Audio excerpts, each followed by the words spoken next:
Hello and welcome to Soul Love with Kimness. I am Kim van de Zande, your host, and I'm super excited to share another episode of Soul Love with you, where we share inspirational and empowering stories from the heart. We talk about the beauty and the shadows as both are part of the ascension journey, to remind you that you are powerful, you are magical, and to have trust in what you feel to be true deep within. Enjoy this next episode of Soul Love.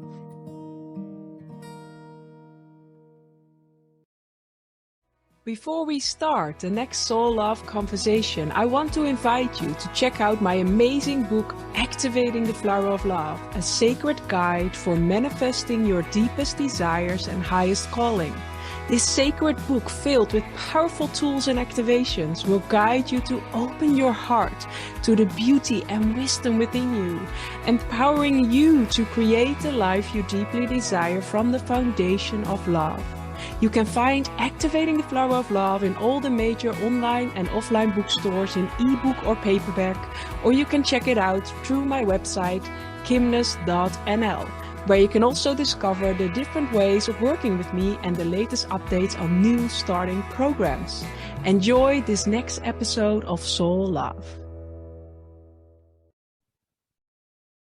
Welcome everyone to a new episode of Soul Love, and I'm super excited to share the beautiful energies of my soul sister, Mary Gooden, today, and she shares so many beautiful stories of others, and today it's her time to share her own energy and her own beautiful brilliance and embodiment of love. So welcome within this sacred space. Thank you so much, Kim, for having me. As I spoke earlier pre-show, it's such a delight to be in the energy in frequency of someone else who is carrying that light of love, carrying a torch really of holding a high vibration of grace and compassion and just, downright self-acceptance. So I'm delighted to be present with you on your show. So thank you. Thank you for inviting me.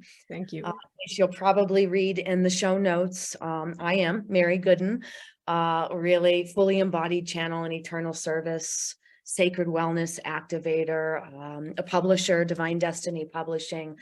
And really my mission, similar to Kim, is just to get the word out and the vibration out, that love is truly available to us, and we can anchor in and root deeply into the essence and vulnerability of all that love has to share. And I do that by holding retreats, not in Egypt, but in Sedona. No. I do that by sharing the stories of others in multi-author and solo books. And I do that by just jumping in and being all of me in every place that I am invited to share. So, and I think that's an important one, because it's about the embodiment of love. It's not about and you really to spread that in everything you do. But if we look back at your journey, where did that love got sparked? Where did that energy that you really felt, this is my mission, was it always there, or was there a particular moment where you felt, no, this is what I'm meant to do, and I'm meant to, like we shared previous, like we are here to embody these higher codes of love and spread them through our being? But where did that start, or what did that? And so is the journey of embodiment. I love that.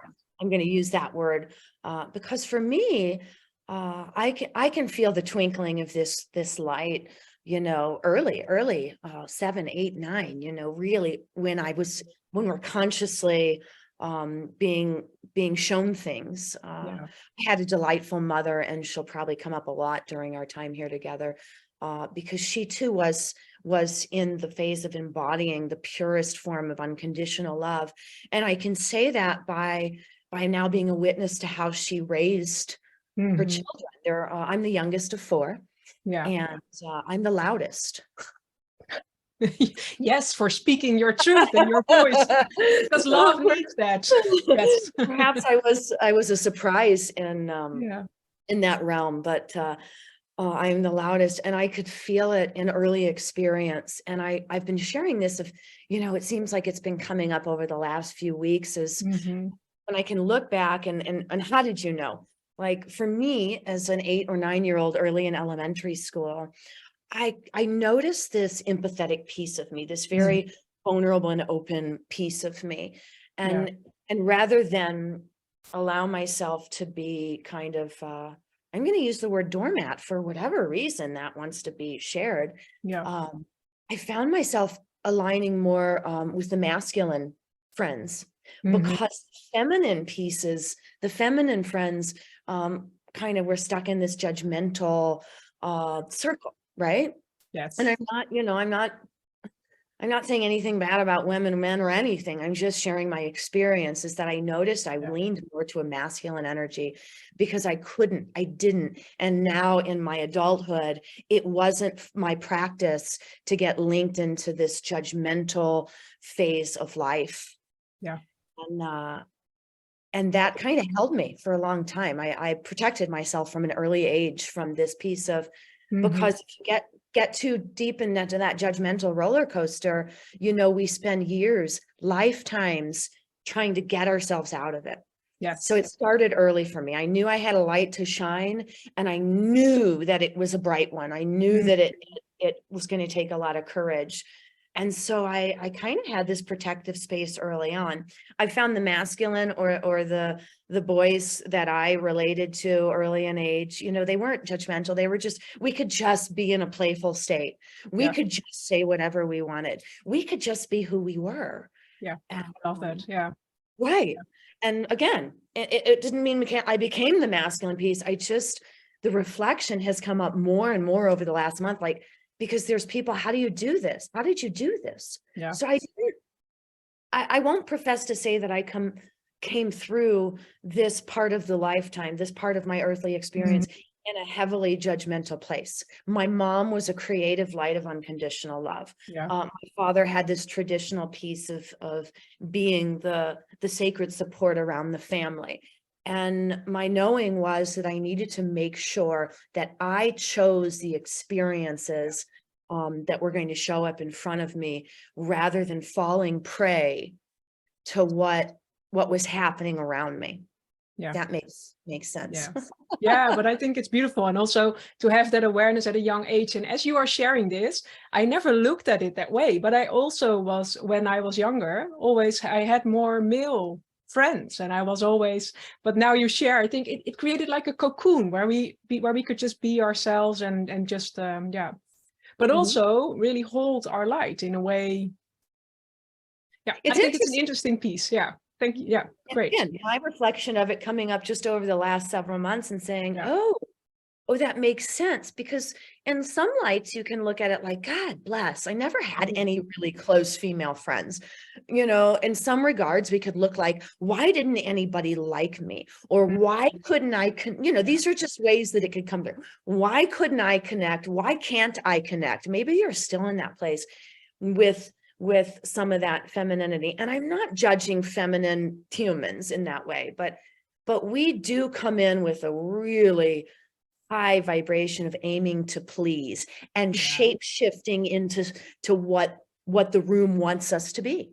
Yes, it is. Yeah. Because we're, we're women, we're girls. And I think there are so many also collective energies on females, on women relationships, or on connections between women. And I think we're also here to heal those parts, because I noticed throughout the last years that through me healing these parts within myself and stepping up more in my light, I now have these beautiful connections but it's also asking us to be more vulnerable and more centered within ourselves. And I think when I now hear your story, also us being infused with this male energy, it created we needed the power to stand in this divine love energy. It's almost like an extra push to really give us the braveness. It's almost like alchemy.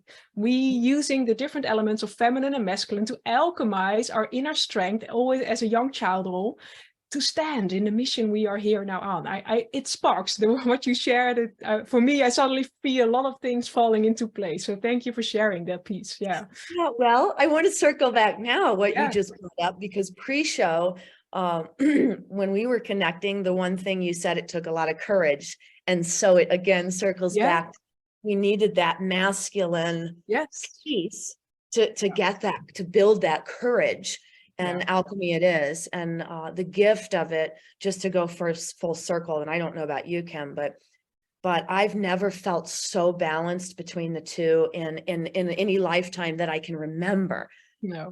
That I feel so unified in myself, Yeah. so much in unity, and it's still I'll use this word lightly too. That unity that I am in triggers, or I like to say activates, a lot of people still. Yes, yes, of course. Because Yes. they don't want to believe that we can arrive in unity. There are some people perhaps that did not come here to believe that there is something other than duality. And I wholeheartedly believe that we can achieve unity and effortlessly, with ease. If we can get vulnerable enough to pay attention to some of these reflections that you and I are just activating together, that, wow, perhaps I did spend all this time with this circle of friends or this person or this energy to find unity. But it is also, I love, as you shared, it's also within the vulnerability, because unity, it's not about, sometimes I think that's the illusion, unity that you're only living in heaven. No, we are living heaven in earth, but we find it okay to be in the separation. We find the vulnerability and the centeredness and the resilience within ourselves to be in love with whatever comes on our path. Because I think that's sometimes the misconception of, when you live in unity, it's almost like we live in bliss. And then people, when they don't experience bliss, they think, oh, I'm never going to reach that, but that's not it. It's about building this resilience within ourselves, being able to alchemize the masculine and the feminine, to really stand in our light and in our truth and in our power, whatever happens. And I think that's a shift also that needs to be happened, to really be in love with every part of our being, and through that share our light and share our, because that is a total different space than, because if we believe in unity as only bliss, then we're only going to one part of the totality of our being. And so I think that's the vulnerability, and I think those are important keys. Yeah, and I define unity as the deepest state of self-devotion. Yes. And what if heaven and earth are just one place? Yeah, it is. What if it is just, it's just the one place, and we can embody our deepest level of self-devotion. And for those of you that are being activated by that word right now, because I understand that one of the programs that we all arrived in, or at least in my generation, and I'm in my late 40s or early 40s or whatever, is that, just the difference of that, right? That, oh no, there's two, there's heaven and hell. Right? Because remember, there wasn't even humanity when it was heaven and hell. Right. And for me, it's just, and we should serve others to our own demise. Right. So I just like to use some of those pieces. What if that's duality, or the other program? Yes. And you're just, and then just stepping into a unified program, which doesn't mean just bliss or joy, but it can, you can stay there for long periods of time, or experience bliss within the challenge, because right. The way I reflect that is just seek value, seek meaning in everything that shows up. I love that. The value, and it doesn't have to be joy, bliss, or it doesn't have to be heaven or hell. It could just be the experience. Because again, it's putting labels on things. And the mind is labels, the heart is not labels. I love it. But it is a good question. It is something on another podcast I did with a dear friend of mine, Bridget, last month. It was another question that she came up, and I've been really playing and contemplating. Will we always need duality to have unity? Will we always need one or the other? It certainly is certainly a question that I think that some of us are still percolating in our walking through, because what does it look like? What does another program look like? Yes, it is. And I think it's a deepening spiral into So right. So I always circle back to, okay, well, in order to discover that answer, the one thing that I can do is just a deep state of self-devotion. Yes. And perhaps some of you might still think that, and I'm going to use these words lightly. These are not words that I choose to use, because the way that I walk through this heaven on earth, this human experience, is to choose my words carefully. But it may look like selfishness, or that some of us have said, well, let's just call it selflessness. Or one of my clients and dear friends calls it soulfulness. Yes. It might appear to be conflictive to the external world when you go to the deepest level of self-devotion. But my belief and what I've anchored and what I've embodied is that continuing to come to myself, continuing to come to this deep level of devotion of self is how I came to share. And it doesn't require boundaries from me, right? It requires, you know, it's about being vulnerable and being open and being here now. You are sharing so much pieces now. It's like, yes, when you anchor within yourself, I love that, the self-devotion, you anchor within yourself, within your truth, within your light, and then you can share from this vulnerable space. Then even boundaries do not have to be there, because your light is already your boundary, and you're just open to also when things come on your path and you feel emotions, to be with that. But I think also the activation part, to go back to that, when you fully are dedicated to self-devotion, to the connecting within yourself, because we are here to share a unique mission, unique that might be different, or most of the time is different than the collective consciousness. So you need to really stand in your truth and in your inner resilience, because you will activate people. And I think also for people listening, when you truly are in this place of inner love, it doesn't matter anymore if you activate people, because you understand that the activation means growth. Yes, we can help people by putting a band-aid, but they don't really grow through that. It is through these activations and then holding our space so that they can work through it themselves, instead of we reacting and responding from an activation or a trigger again. And I think that's so important as well. And that is again activating our throat chakra. Speaking our truth and knowing that it might trigger people, that it might activate people, that it might, and that is huge. Not everybody's going to like us. They did tell us that. I believe that. Not everybody is for us. No. But not everybody is against us. No. We are all here to grow and share and learn together. Yeah. And let that just be the premise. I'm here to grow and to learn and to share together. And people and experiences and jobs and all these external societal things will come and go, and they're all part of the walk. Yeah. You ask me, they're all part of the journey, or the roller coaster, or whatever, however you choose to see this experience. Yeah. And again, seeking value in everything that you see is all that we can do. You're right. Yeah. But not everybody's going to like me. No. You know, even the closest people perhaps might feel rejected or disconnected or disappointed in you. And I've learned that along the journey too. I spent 25 years in a really deep relationship with somebody I will call a soulmate, or whatever you want to call it, to be activated to the next level of love, and to watch all of that, you know, because this is a big deal in when we're moving through purpose. Well, shit, why did I lose all that? Yes. You know, and it wasn't a loss at all. It was actually part of the rise. Yeah, it is. Yeah. And it disappears. And again, like you said earlier, it doesn't mean we don't have to feel the feelings. It doesn't mean if I look at something that may be heart-wrenching or gut-wrenching, it doesn't, even when I put a positive spin on it, it doesn't mean that I have rejected the feelings or the emotion of it, right? Because emotion is just energy in motion. Yes, it is. Yeah. It just means that I've honored it as part of this unified experience. Yeah. And without it, I wouldn't be who I am. No.